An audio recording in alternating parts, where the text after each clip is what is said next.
While many of us love connecting with our friends on Instagram, the notifications can sometimes be distracting, isn't it? But don't worry, the quiet mode on Instagram is the solution to this problem.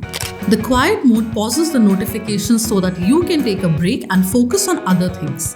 Also, if someone sends you a message while the quiet mode is on, they will receive an automatic message informing them that you are temporarily inactive.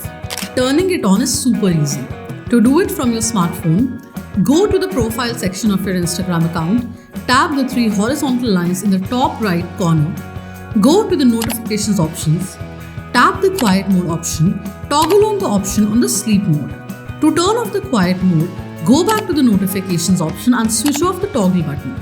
Once quiet mode is off, you will get a summary of any missed notifications so that you can catch up on everything you've missed, and then the new notifications will start popping up on your phone. How to schedule quiet mode on Instagram?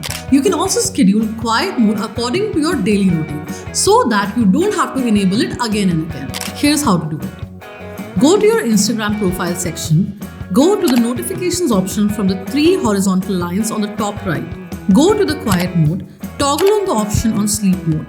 Now choose the start time and end time and also choose the days. Now click save. For example, if you don't want any interruptions from 10 o'clock at night to 7 o'clock in the morning, you can schedule it for those hours. Once set, quiet mode will automatically activate and deactivate at the specified times. That's all for today. Keep watching Gadgets 360 for more such useful information.